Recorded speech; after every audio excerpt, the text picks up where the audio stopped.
Okay, so doing this kind of quickly, and we're right here. First place, I had to write this out again. It's for the last time. Make yourself a note to understand Euler's identity and how you get the formulas for sine of sum of two functions, cosine sum of two functions. There's no excuse for not knowing that.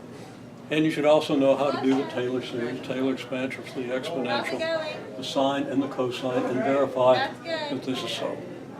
Okay? If you don't know that, you're going to wish you had. Okay.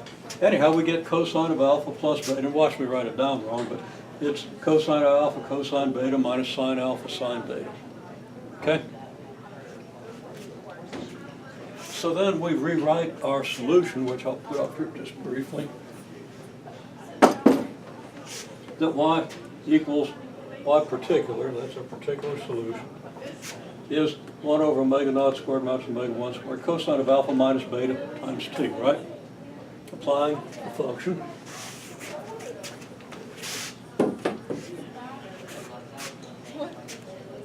And I'm going to digress again in my experience.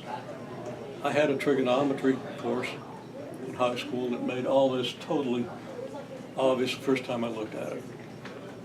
And I'm kind of smart, but I'm not super smart, okay? At least not on the level of a good engineering school.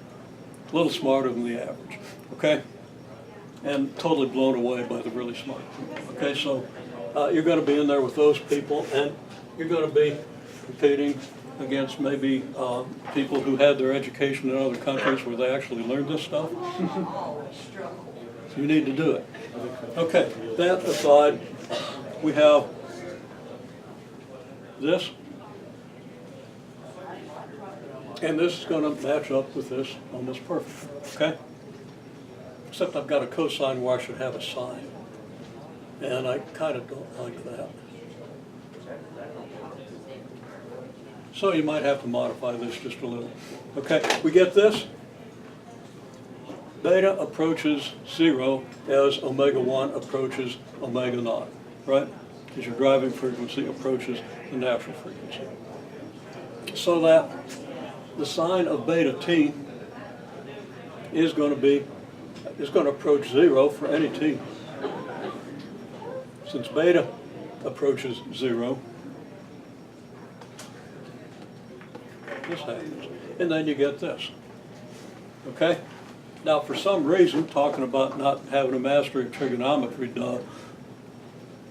I should really be getting a sine of alpha, a sine of beta t here. Okay?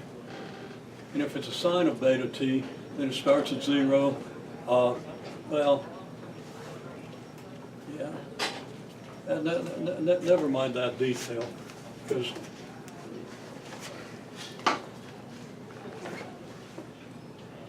this is basically this function.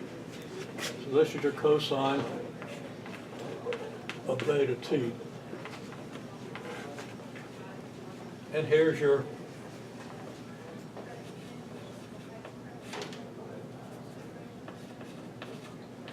cosine of alpha t. Okay? And they should both be sines because I did something with initial conditions, but the whole idea that you can easily read in your book and understand now is this. Okay? You're multiplying these two together. This one goes from -1 to 1. Okay? This does what it does so that the product goes from this to this. And of course, you still have your 1 over omega naught squared minus omega 1 squared, which as these approach each other becomes really big. You get a really big amplitude on these things, and it's going to ultimately approach this behavior between two straight lines.